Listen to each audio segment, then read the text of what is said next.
us one of the useful content creation show Thursday alumni. We have Ross.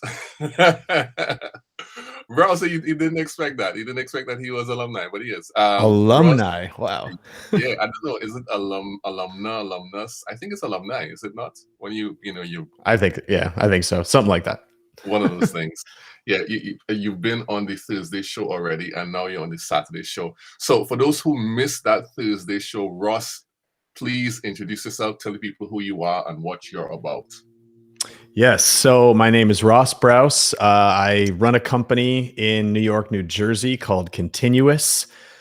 We do IT support, cybersecurity, disaster recovery, and compliance for healthcare, manufacturing, and a host of other types of businesses. I am a content creator. I'm in charge of sales and marketing for my business. And I just love creating awareness content and going out and meeting people and building new connections. One of my favorite things to do. So that's what I'm about. Yeah, I met Ross on the LinkedIn platform. I like his content, therefore he's here. And we're going to talk a little bit about that and some of the things that he's up to these days. So everyone has an origin story. And in 2009, you almost lost your business. Now, I wanted you to tell that story, but it turns out that you've already created some content that shows what happened and you explained that. So let's just take a look at that now off the bat. Let's take a look at that now. Let's play this video. We don't usually play it so fast, but we're going to do it today. All right, let me show this in stream here right now. The title is I Got Hacked. Let me solo this and we're going to play it, right? Entire customer database had been deleted by after I had launched my first business. Everything was great. We were bringing in new customers nearly every single day, and we were totally focused on our. Really, it comes down. Here. Wait, pause. Let me take that off. Solo off. Let me reset that. Let me hide it.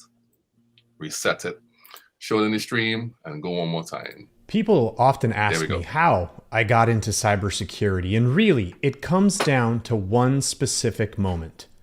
It was September 2009, about 4 years after I had launched my first business. Everything was great. We were bringing in new customers nearly every single day, and we were totally focused on our growth. But I was also too focused on my growth. I ignored the signs, and I knew there was a problem. I knew we had this vulnerability, but I just kept putting off doing something about it. And I remember the moment that I got that call from my head engineer when he said to me, Ross, we have a serious problem. My entire customer database had been deleted by a hacker, and I didn't know what to do. I had lost my ability to bill my customers. I had lost my ability to communicate with my customers, and I wasn't sure how we would survive. For 7 straight months, my team and I worked around the clock, making phone calls, contacting our customers in every way possible, and trying to recreate our customer database from every offline record that we had. There were threads posted in public forums about what had happened to us, and everybody knew. And I thought to myself, why didn't I do something about it? It wouldn't have been that difficult. It wouldn't have been that expensive. Why did I ignore it for so long? I was too inundated with the day-to-day activities of running my business, and I paid the price. That experience, it refocused my attention on security, and from that point forward, cybersecurity became a top priority for me. Use my experience as a lesson of what not to do. There are unlocked doors and open windows all throughout your business. There are vulnerabilities everywhere that you don't know about. Any one of these vulnerabilities puts your entire business at risk. Don't wait. Do something about it. A cyber attack is the single greatest threat to your business's survival today. Learn from me and make the necessary changes now. What changes will you make to your business to protect it and prevent happening to you what happened to me? Let me know in the comments.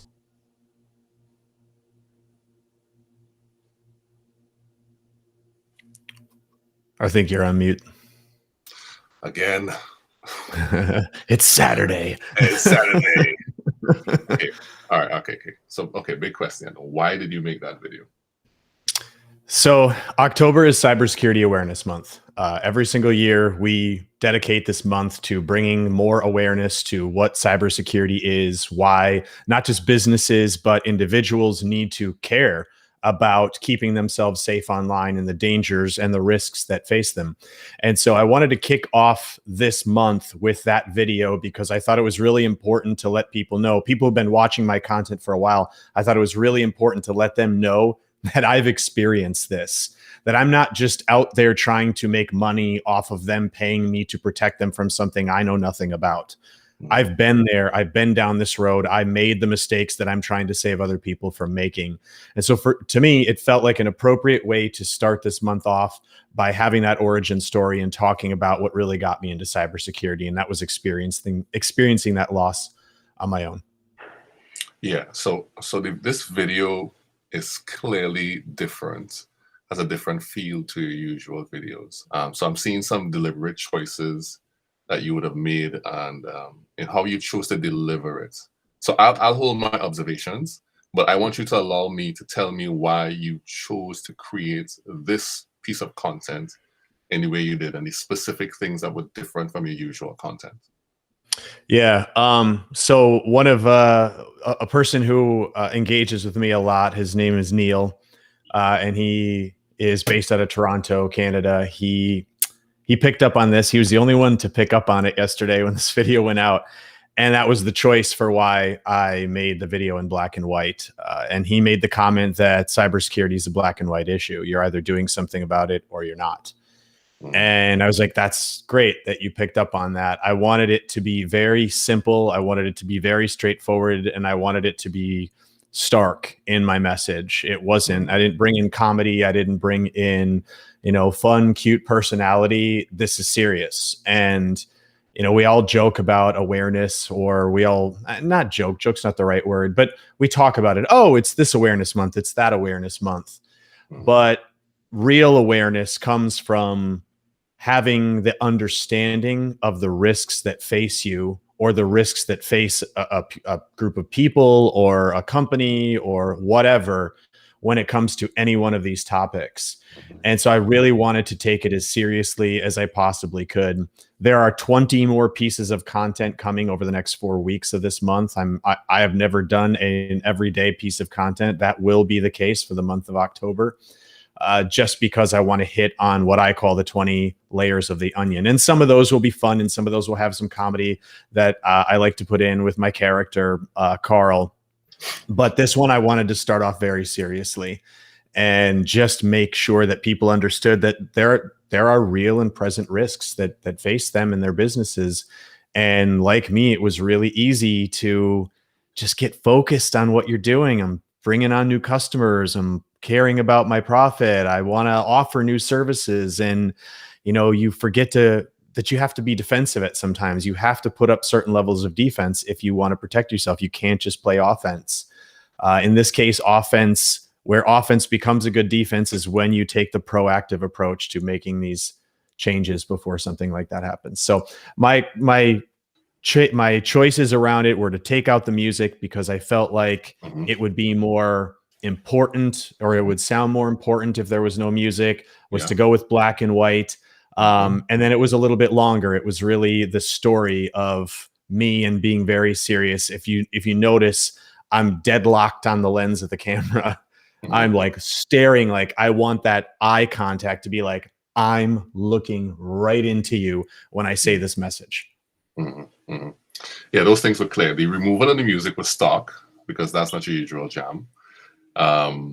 Also the black and white, very important. That was also, and I didn't get the analogy of it being a black and white issue. That was interesting that somebody picked up on that. I know the black and white probably could represent it being more solemn and more straightforward.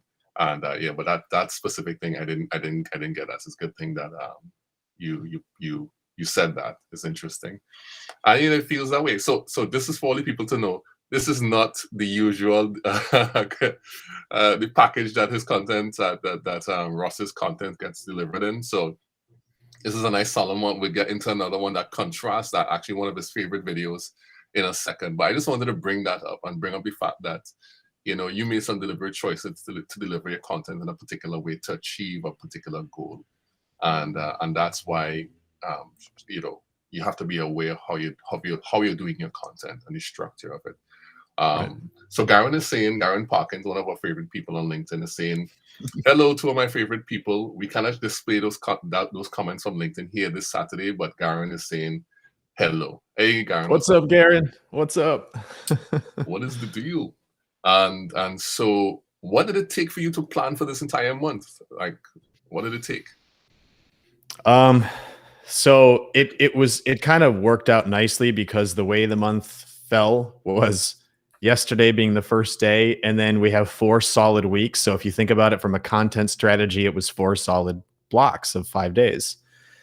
And it just so happens that we have approximately 20 different practices or services, or whatever you want to call them, that we call the layers of the cybersecurity onion. So it's an analogy that we use a lot when we're talking about cybersecurity. It's like the layers of an onion. And, the more layers you have, the better you're protected. If you think about it as you're peeling an onion, or you're cutting through an onion, and you see all those different layers in there, as you get down to the center of the onion, it's much more vulnerable than the way the onion is when it's got that dry, hard skin around the outside of it. And so that's what cybersecurity is. You can do 1 or 2 things, and that helps, but the more layers you add on, the better off you are. And the people who mitigate their risk the best are the ones that have gone and done everything. And so what I'm talking about are these 20 layers of cybersecurity, 1 each day. And they'll be presented in different ways. Some are going to be polls. Some are going to be carousels. Some are going to be videos. Some are just straight text posts, because it's a more complicated thing that I want to explain and why that's important.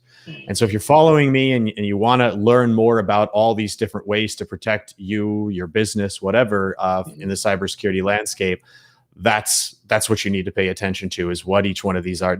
Some of them are what I would say my top 3 to 5 protections that everybody should be doing without question. But if you're a business, you need to understand all 20. And so that worked for me, just to have that as a content schedule. I'm like, I got to tell everybody about all 20 of them. I want to do it in October because I got a lot of other things to talk about other than cybersecurity. It's just one of the things that my business does. Yeah. It's very, very, very good. That's good structure. So content strategy is the structure of planning, creation, delivery, and management of content. It's not just the what is the, which is the what is what type of media, but it's also the why, the who, the when, the how, the where as well. And earlier, before we came on live, you were talking about TikTok a little bit, and that you are going to dive into the TikTok. So that is another way that you can maximize your content delivery.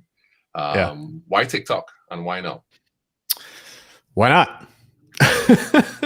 Why not? It's so obviously we have to pay attention to the fact that TikTok is now the largest video platform in the world. And with my love of video and my overall strategy, which is to create credibility, authority, and awareness, a lot of people will just say, listen, I want to get in as quickly as I can. I want to go on LinkedIn. I want to generate leads. I want to close business. I am not a coach. Okay. I'm not selling a program. Right. I'm not doing what you see a lot of people on LinkedIn doing. What I am doing is trying to educate businesses. And we talk to hundreds of businesses a year. And so I want to make sure that they understand who we are, what it is we do, and the way it is we approach these topics. And so TikTok is just another way to get that out there.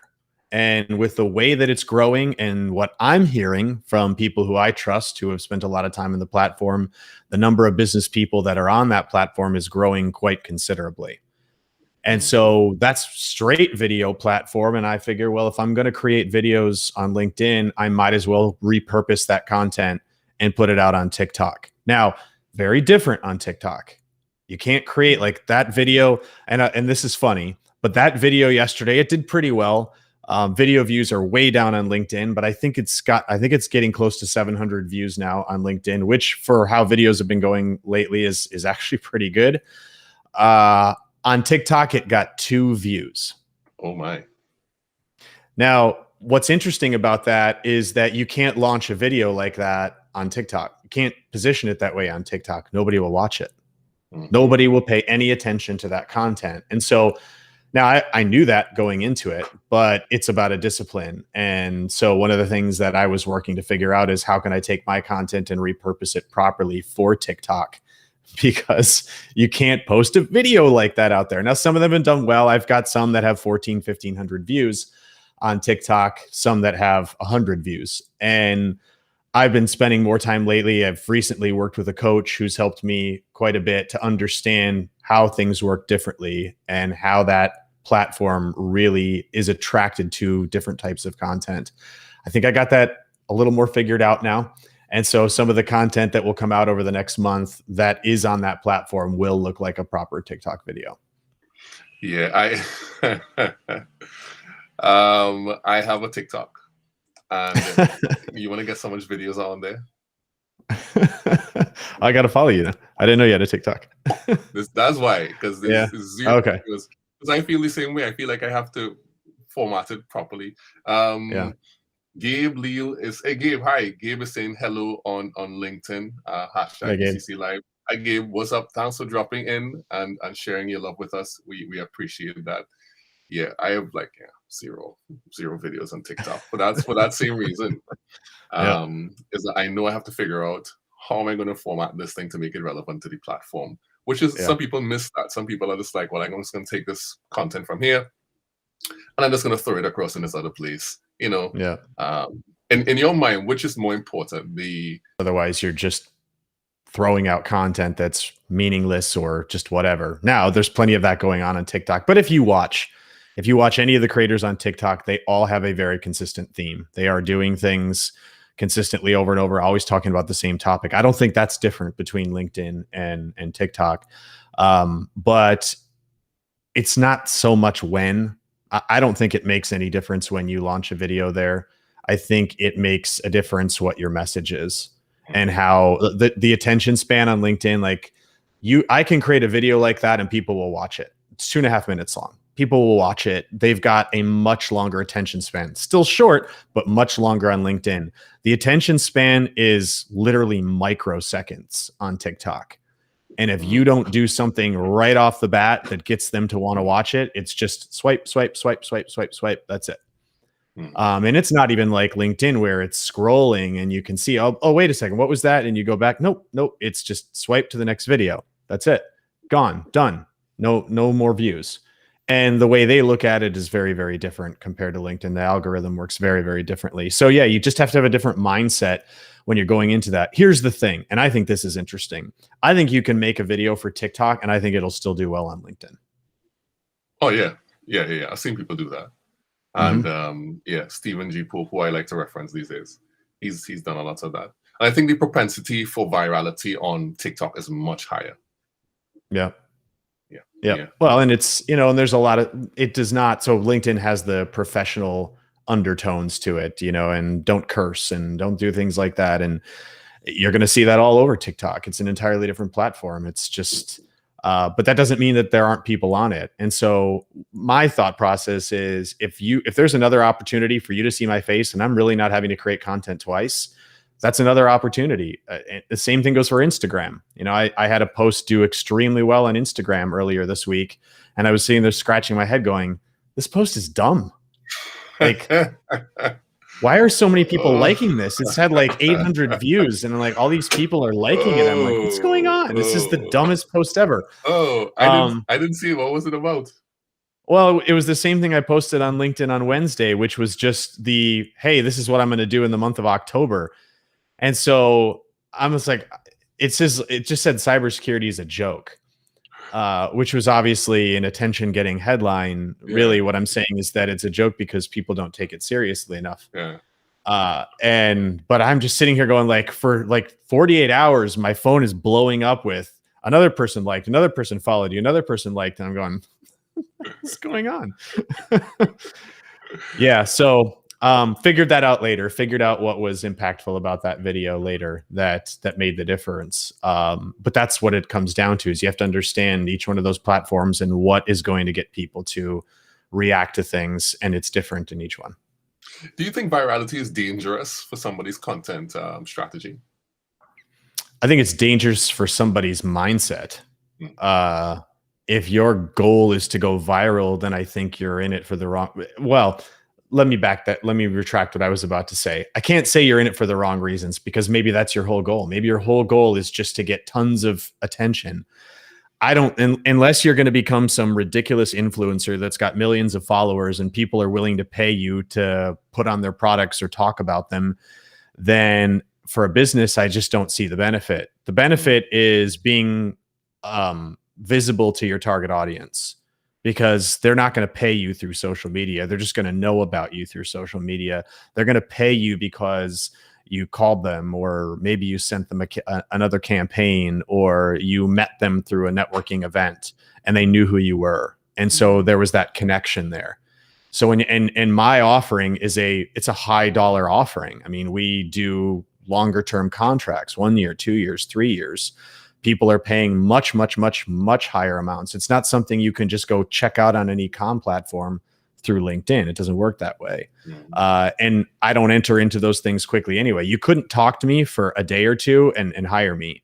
Generally speaking, we'll talk for a few months before we'll ever decide to work together, because it's a relationship and I want to build those relationships the right way.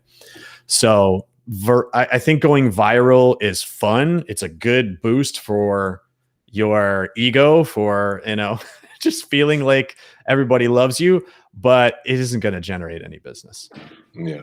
It kind of gives you a different platform to look out from, but it doesn't really move you to somewhere substantial. I mean, it has its merits, but for businesses like that, being viral is not your core business.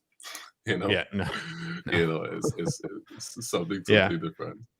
So I can get excited about 1,000 video views. Somebody else might go, "Oh, that's garbage." Like, I get 100,000 video views. I'm like, did any of those people buy anything from you? If they did, how much did they spend?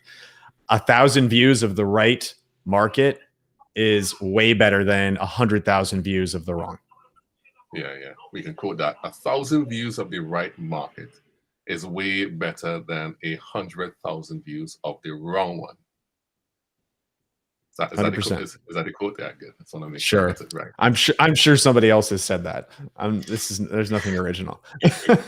Oh, but Russ said it today, so it's I said it today. Yeah, I said it today without any kind of conscious idea of who I might have been quoting. I don't know. I don't think I did, but I mean, it's out there. What you're gonna do? Yeah. Let me. Oh, by the way, how's the rap video coming along? Let's save that for another day. It's still in, the writers are all still back in their writing room, and I've had to order them another day of craft services, and they're all sitting there going, "Ross, here's another draft." And I'm like, "No, it's crap. Start over." I have something I want to share with you and the people. Let me give you a tiny story, right? And then we're gonna make this about me for like a minute, and then I'll get back to you, right? By all means. So earlier this year, there's somebody on LinkedIn called Ding Zhang. I don't know if you've seen him around. He was doing some.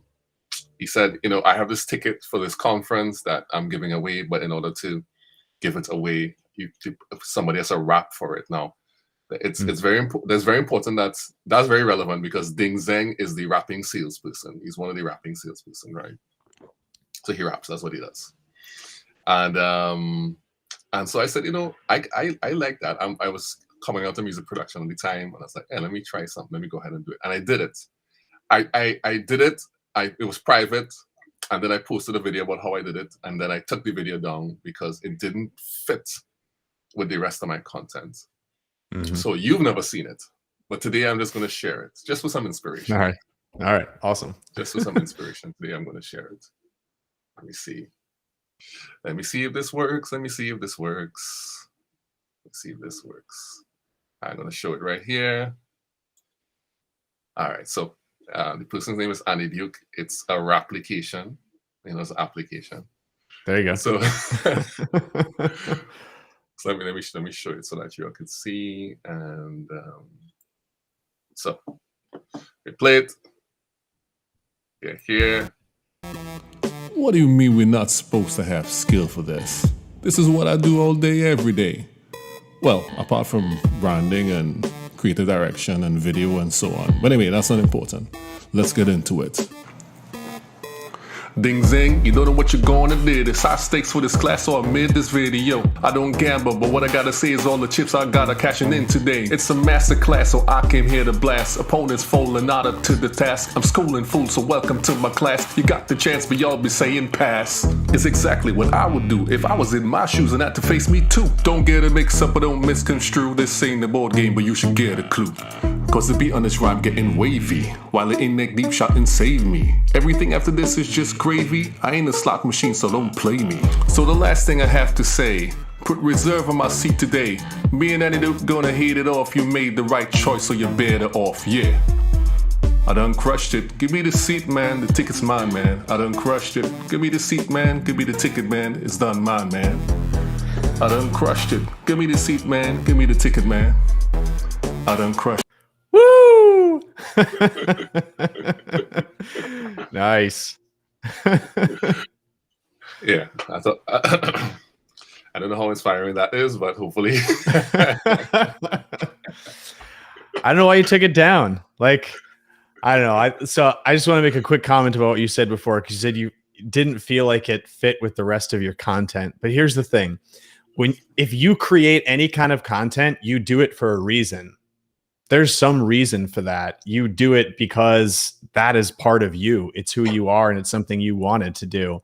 So I don't think it makes it inconsistent necessarily. I wouldn't do that half the time, because people are going to be like, Juma does a useful content creation show. Like, that's what, we're used to. And he talks about video production and how to make it better. Like that's his jam. But there's nothing wrong with bringing in something like that, because it's artistic expression, and that's what you talk about anyway. Yeah, yes.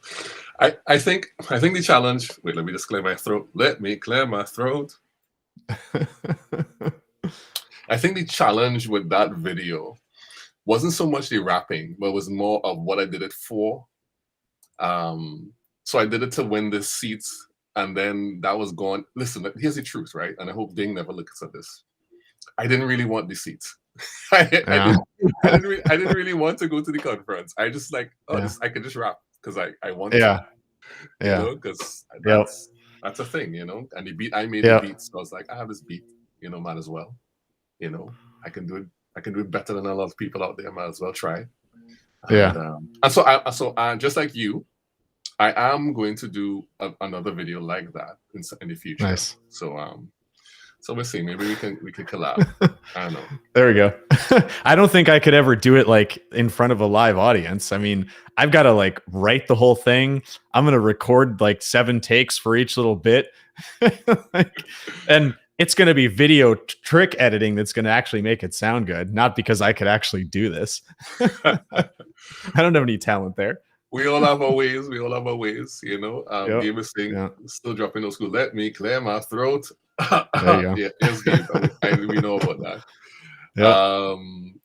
So that's an interesting thing, because when you told me I was gonna send this to you privately, but I felt like it would have been cool to look at it today. That was fun. And just because for that reason, it's you can do something like that, but I think your own has a purpose, right? Can you tell us what the rap is going to be about? Well, I kind of know, but thanks. So it's using a song that everybody knows. Ooh. And is popular and a little old school. And it's a story. It's a transformational story that has to do with cybersecurity. So it's literally about learning a lesson because of something bad that happened and what happened from that point forward. So, I don't think anybody's going to take away some major nugget from watching the video, but they're going to enjoy it and it's going to be fun. And that's a big problem with the topic that I talk about today is it's just not fun enough, which is really funny because that video that you just showed of mine is not fun. There's nothing fun about it, but learning about it, being aware, it has to be entertaining. And it's such a boring, dry subject that people like, and people will say this in the comments of my content a lot. Oh, it's so scary. I'm like, it isn't. It isn't scary. But there's a fine line between risk and fear. There's a very fine line, and you kind of have to walk that line. And sometimes people get the wrong idea. Sometimes it's I need to go around being in fear. Right. The only thing you should be afraid of is doing nothing. Yes. That's what you should be afraid of. Right. Agreed. You know what?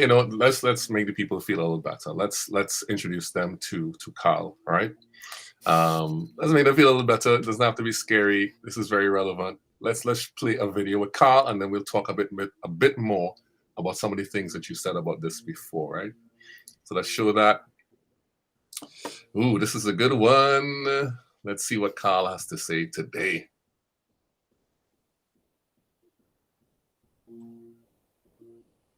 You know you're guilty. Using the same password for multiple things. Hey, I get it. It's annoying trying to remember all of those passwords. But let me tell you, Buster, if you don't make your email password unique, you're going to get hacked. Oh, that's interesting. Imagine what would happen. Your email account gets compromised and you didn't even know it. Silent email rules get put in place and the attacker starts collecting your data. A week later, your email account is used to distribute ransomware across your entire organization. And poof!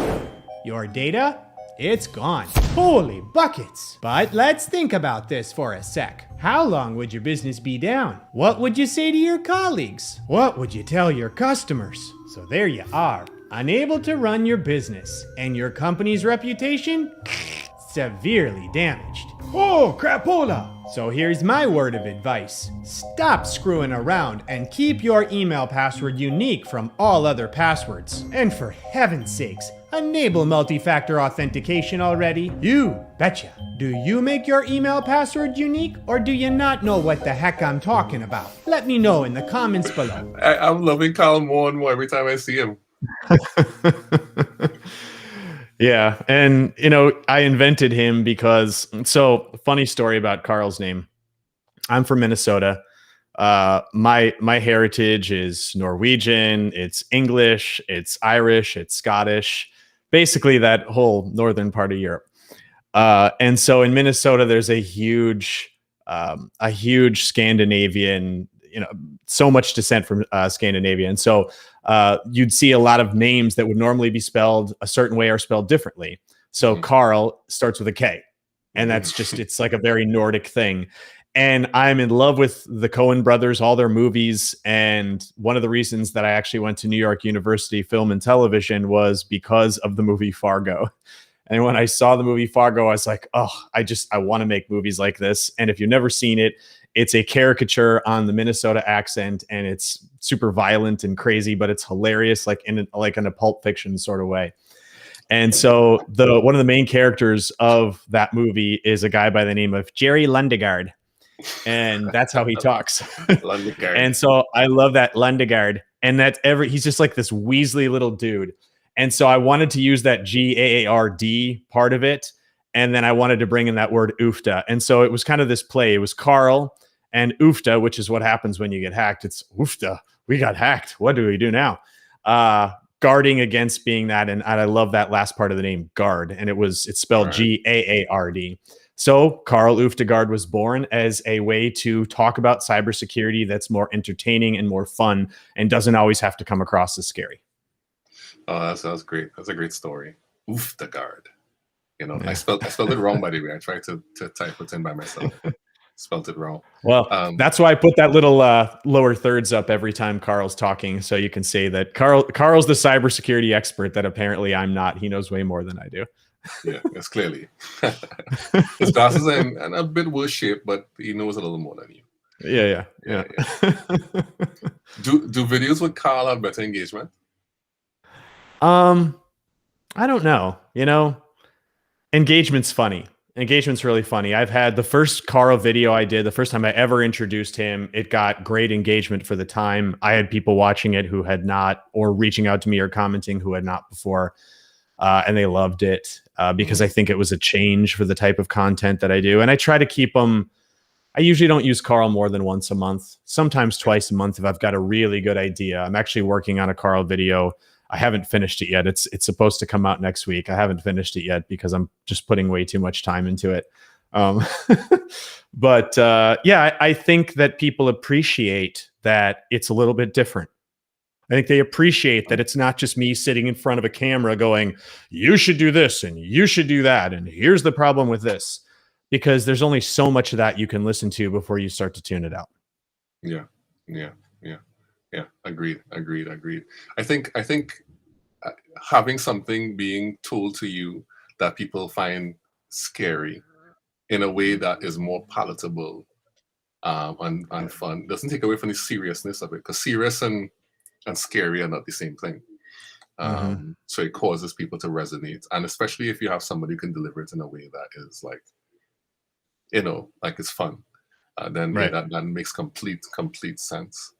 Yep. Do you think people like because clearly people like, we don't know what engagement, but clearly people like Carl. Do you think people like it because you just put more effort into the character, or it's just like the way that you decided to come up with it? Or is it that you could have done the same thing without a Carl with kind of the same effort and gotten the same kind of response? Or is it just are people married to this character now? Is that a thing? I mean, I've gotten a lot of positive feedback on him. I don't think it would have been as meaningful if it would have just been me. And then I can't do the accent because that's not how I talk. So I had to create some kind of an alter ego to be able to do that separately. And it, that's it. You're not expecting to hear from me. You're expecting to hear from Carl. And you kind of look at it as this completely separate thing. It's almost like, I know you've seen some people do I'm going to play multiple characters in a video. But this way it's his video and it's like an entirely different person now that it still looks exactly like me is talking about it.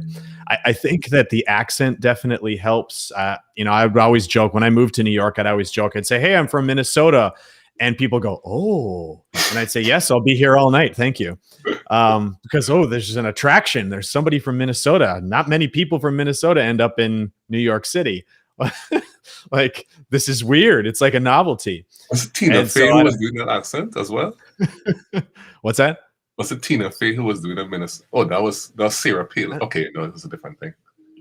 Yeah, and it's funny. It does sound a little like Sarah Palin. There's a little bit of that in there. Now, I've really embellished it. That's not really how most people sound in Minnesota. I brought in some of my Irish roots there, my Scandinavian roots, and I've created kind of like a Fargo-esque version of somebody who lives in Minnesota and cares a lot about cybersecurity. It's also very rooted in the movie Revenge of the Nerds. That's why you see me with that white tape on my glasses. I love Revenge of the Nerds. Such a great movie. And so I wanted to bring in this, like, he's this geek. He's kind of this social, oddball, but he's really good at what he does. And he's kind of quirky. And so this is what you're going to get every time from him. You're never going to get Carl to go, oh, let's have a serious conversation, Juma. That's not going to happen. What does he say my name? Carl, come on, say my name. Say my name, Carl. All right. Yeah. That's cool. So you know it. That's very cool, man. That's very cool. Janessa, we can show Facebook. Okay, she's saying we can show Facebook comments. Janessa saying, I came just in time. I love the rap. Okay, yeah. I think it's never to be seen again in public. Next rapper. It's only because I was on the show. That's what brought it out. So yeah, that's what brought it out. I did a whole explainer video, but that's beside the point. All right. So how do you keep all these ideas? Do you have an idea log of some sort? I do. My good friend Garen, who was commenting earlier, gave me a tool to use that has been really impactful. And now I use that for all of my content management. It helps me from the point that I come up with the idea to the writing, development, shooting, everything. And I will literally just pull up that software sometimes when I'm doing the cut style format, and the camera's right here and it's right here on the screen. And I'll just, okay, there's the line, and I look right into the screen and deliver it. Sometimes I'll just export it. I'll put it on my teleprompter. It just depends upon the video that I'm making. But that software has helped me an absolute ton. It's called Airtable. It's like a spreadsheet on steroids. Yeah. Oh my goodness.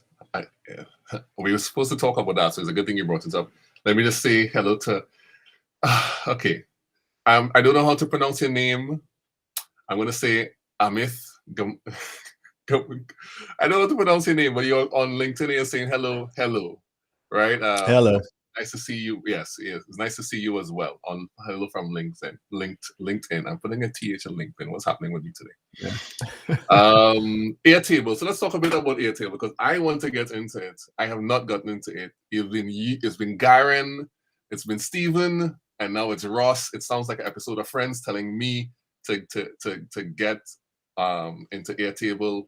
Why is this tool so important? How has it revolutionized everything for you? So and I didn't know how to do this before Garen Parkins had showed me how to do it.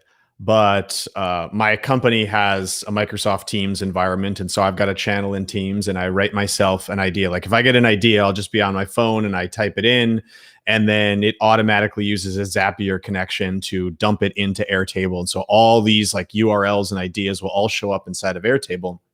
And so when I'm ready, I can come in and say, okay, here's the idea. I can classify it. I can say, this is cybersecurity. This is about compliance. This is about backups, whatever topic, main topic it is. Maybe it's just a general post that I want to say, a personal post, something like that.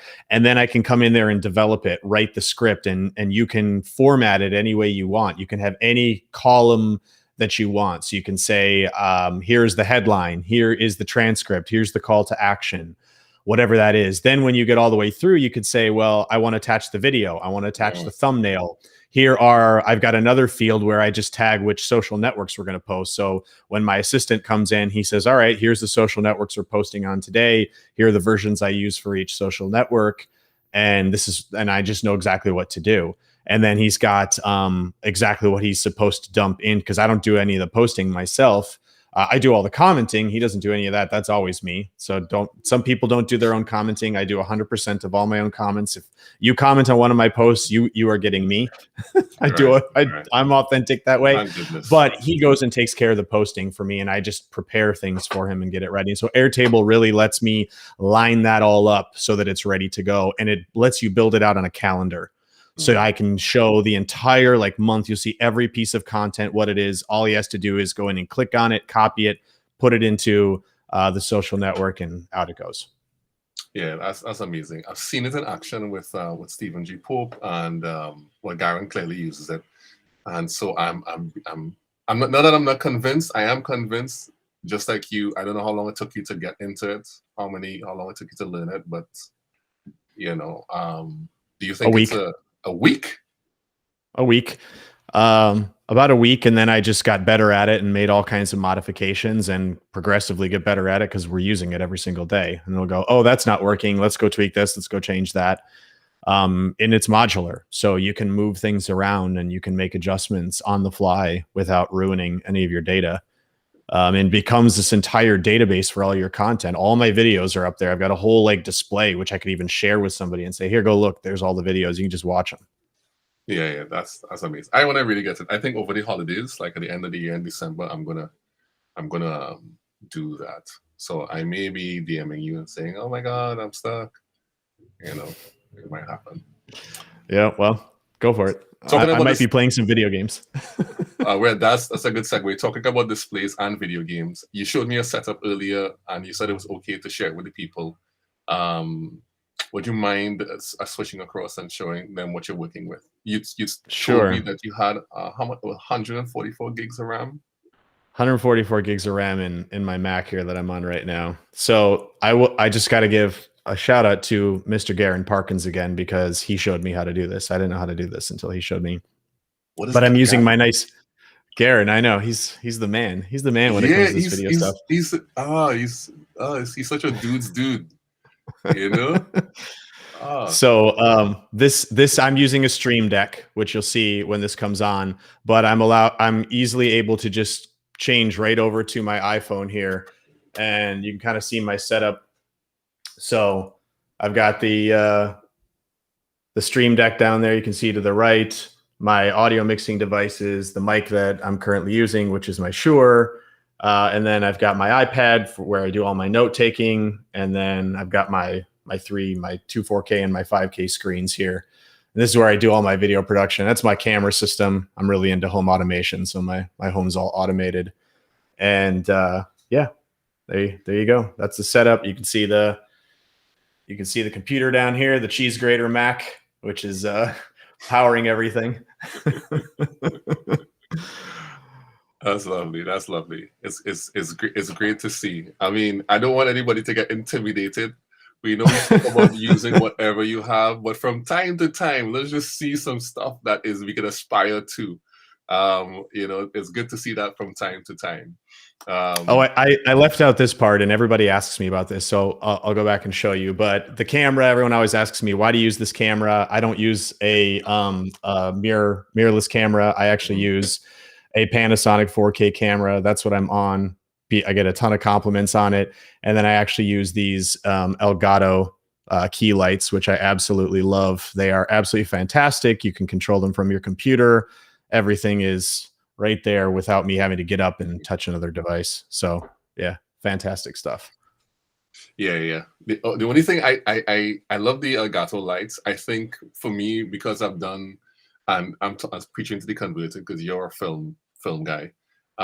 It's just I just love the bigger lights. I don't know what size the Elgato lights are, like naturally. I think they're like 2 feet or something like that. Is it like size like this? Yeah. It's like a foot and a half. I don't know. Yeah, maybe a little over a foot, 14, 15 inches. Yeah.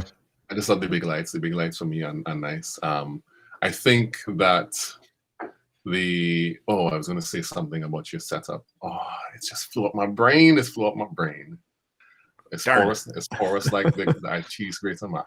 Yeah. And David is saying across on LinkedIn, 2 legends. Oh, thank you. It's good to know that I'm being bunched in with Ross as a legend. It's riding on his coattails. Hardly. But thank you, David. For those who want to know, this is the website address for Airtable. If you want to go check that out, it's airtable.com. Go check that out. Download Airtable and see. Well, not download, it's a web app. And see what it's about. I'm going to be using it over the holidays, hopefully, and getting better at that. And that will be a thing. Thanks for showing us the setup. I appreciate that, Ross. Yeah, absolutely. So you switch between a practical background and a green screen. So sometimes you do, because you have like a continuous background that is like a set, like it's that set. Yep. And then you have green screen. So what are the benefits? So why do you have both? So the reason I got the backdrop is because I wanted to bring in that subtlety of my company's name in a lot of the video production I did without ever having to talk about my company. And so there is this natural burn-in effect that takes place when you see that logo and you see that name when you're watching my videos. And if you saw it someplace else, it's now recognizable. I know that. I know it. I've seen it. You don't pay attention to it consciously pay attention to it in the videos. But if you were to see something I was doing, or you saw it someplace else, you came to the website, you'd know. It's right there in your mind. You just, watch a few of my videos and it's going to be ingrained in your mind. And so that's why I put that in the background. So I didn't have to have a watermark. I didn't have to worry about any of that. I had that there all the time. All right. And so if I want to do something more like the Carl video you showed, then sometimes I'll do the green screen. It all depends. When we talked a couple of weeks ago, we showed a different Carl video, and that was more elaborate. I was underwater. And so some of those things obviously require the green screen. I have a green screen here. I have one downstairs. I don't actually do that video production up here. This is my office that I work in most of the time. I have a podcasting and video recording setup downstairs where I've got that because there's more space. And have different cameras set up and lights and all of that good stuff. So this is more what I do, like Zoom calls on and just meeting with my staff and regular meetings that I'll be on. But I'm up here today because it was acting up downstairs. Yeah, we saw that. Yeah, Yeah. To produce content at the level that you do you think that did you? Well, I've said this before. I've said that every new company is a media company. Do you feel that way? Mm-hmm. I do, 100%. Yep. Yeah. So it's like I know it's gradual because you didn't start off at this level. You worked your way into it. Well, now you have several setups that are very specific. Yep. When you encounter people who you do business with, do they ever ask you how to do these things? Do you meet? Because I know that's not what you do, but are you ever questioning about that? They do from time to time. They want to know what's going on, or how are you able to do that, or just out of curiosity. Clients not so much, because they're just at that point now just focused on what's going on. Hey, give me the scoop. What are we seeing in the cyber landscape? What do I need to know about? What new software is coming out? Are there any new security protections that we're unaware of? So that's more the topic of conversation, but it will come up from time to time. And it's funny, like, you just don't know. Like, these people don't engage with the videos. They don't like and comment or share. But I walked into a conference a month ago and had like 10 people come up to me. Oh, the videos are so good. I love them. And I'm like, who are you? Who are you? I don't even know who you are. And that's funny. It's funny to have that kind of people recognize you. And so that's what tells me that I'm on the right path. It gets your face out there. People recognize you when they see you in person. And that's all I ever wanted. That's all I ever wanted, is just to be known in that regard. Know me for this. I talk about cybersecurity. I help small businesses solve those problems. And that was the whole point. Isn't it amazing that people will never say something online and then they'll see you in person and they'll walk straight up to you?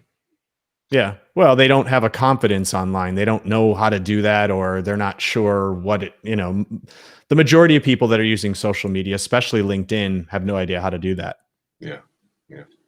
It's an interesting thing how that is kind of like flipped around. I guess I think people don't want to be ignored or rejected, kind of way. And so they say, if I just send somebody a message or a DM, they wouldn't care who I am. But if you see them in person, it's like there's a limit to the interaction, and it's a special moment, so they could talk to you. So it's interesting. Yeah. There's this need to come up to you and say, I really appreciate this, or I love it. The way you can, and I am not in any way, shape, or form synonymizing myself with a celebrity, but there is that element of it where they see you online and now there you are in the flesh, and they want to come say something to you. And that's what happens. It's a natural human thing. I feel the same way. I met Gary Vee last month, and it was like, oh, there's Gary Vee. Oh, I want to shake his hand. Right. I guess he's cool. Was he cool? He was very cool. Very down to earth. Yep.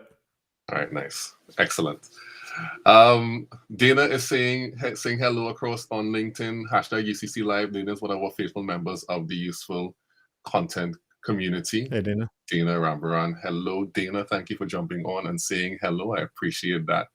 All right, let's bring everything in for a landing today. So I have a couple of last questions, maybe just one. But this one really kind of gets into your personal process. And so some of your content that you've released, not necessarily, I'm not sure if you release them on LinkedIn, but you have them on Vimeo and different things like that. Talks about different parts of your personal process.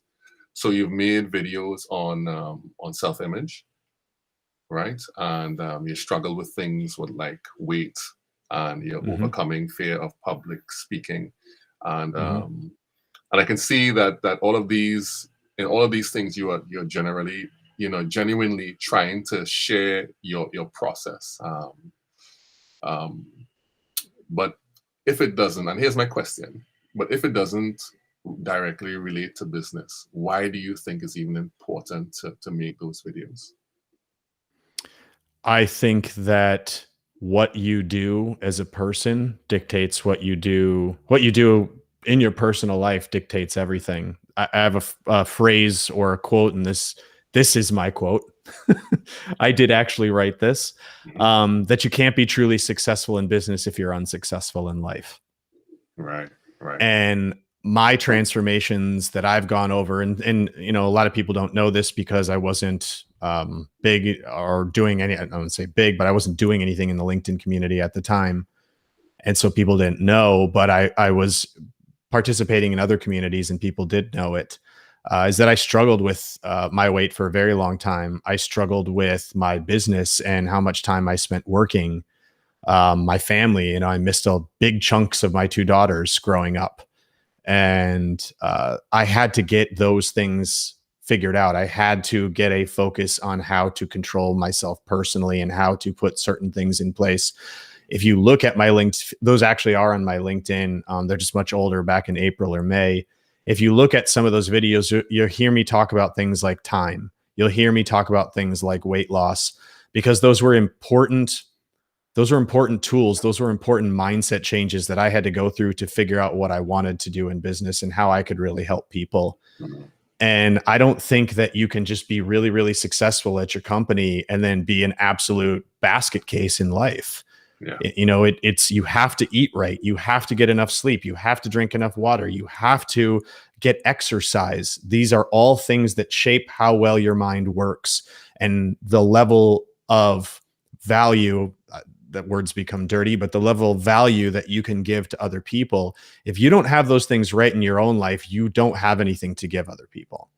Yeah. And that was a big, important transformation for me, was to figure all of that out. And so that's why I created those videos, because I don't want people to just know me as the guy that talks about cybersecurity or, you know, small business technology. I'm a human being. I have a family. I've struggled with a lot of stuff. I have a video that I've never made public, but I did at a conference back in May. That was this whole story, the story about what I did in 2020 through the pandemic, and the story of the years leading up to it, and how I grew my business through 2020 when a lot of other businesses were really struggling. And it's based on this one thing that I say all the time, which is consistent success comes from consistent, healthy action. And I came up with that quote after I had read the book, Atomic Habits by James Clear. And that was a really impactful book for me to figure out how to get a lot of these things in my life completely straight. And so that was that one big idea that for me applied across the board, whether it was my personal life, whether it was my business, that I always knew I would get success if I just remained consistent to my healthy habits. That's what it was always about. And when you stray from those things, that's when everything starts to fall apart. Yeah. Lovely. Lovely. Very, very powerful. And a really excellent way for us to bring things in for landing. Consistent success comes with consistent, healthy habits. That's it. Yeah. Consistent success comes from consistent, healthy action. From consistent, healthy action. Okay. Great. Excellent. Yep. Excellent. And there's another one. What's the other one you quoted? So the other quote that I say a lot is, you can't be truly successful in business if you're unsuccessful in life. Yeah. Yeah. Just to say, I agree with that 100%. I think you really have to fix yourself first, you know, before you're able to kind of spread out. Without a proper foundation, you can't really build up. It'll always be shaky. Yeah. And the family 100%. Is very important. I just like you, I have two girls. I don't really, they're not on social media at all. And that's a choice that we've made. But yeah, I like, I'm so glad. I love that the fact that I was home for this last year, just to be around them and to see them grow, like figuratively and literally, they've grown a whole lot. And I can relate to that. So thank you so much for sharing. And Dana is saying across on LinkedIn, thanks Russ for sharing. And you know, she's hitting you with the heart emoji. So thank you. You know, so so thanks Dana for saying that. That's a great way to end things off. I you know, it's been lovely having you, Ross, on today to share with us about your content creation process, about your personal process, about the things you're going to do for the next month for cybersecurity. Is Awareness Month, it's called. Yep. Yeah. Let me just drop your LinkedIn address here down on the bottom. So if you want to check Ross out, and also let me add this too. That's his website. Hopefully I spelled it right. I had so many problems. You got it. Spelling you got it right earlier on. So continuous.net is Ross's website, and that is his LinkedIn address. You could go check him out across there and connect, follow, join, look at all the videos, go back in time learn about Carl, learn about cybersecurity, and really just connect with the community on there and connect with Russ. So I appreciate that. Any last and parting words for our people at the Useful Content community? Hey, listen, it was very difficult for me to bring myself to create the content at the level that I'm doing it today. If you go back on my LinkedIn feed to some really old videos, they're pretty painful, pretty difficult to watch, but I had to start. I had to start somewhere, and I got better doing it over time. And it's now opened up a new part of me that was dormant for a very long time. I've discovered things about myself that I didn't know were there, that I never would have discovered had I not have done this.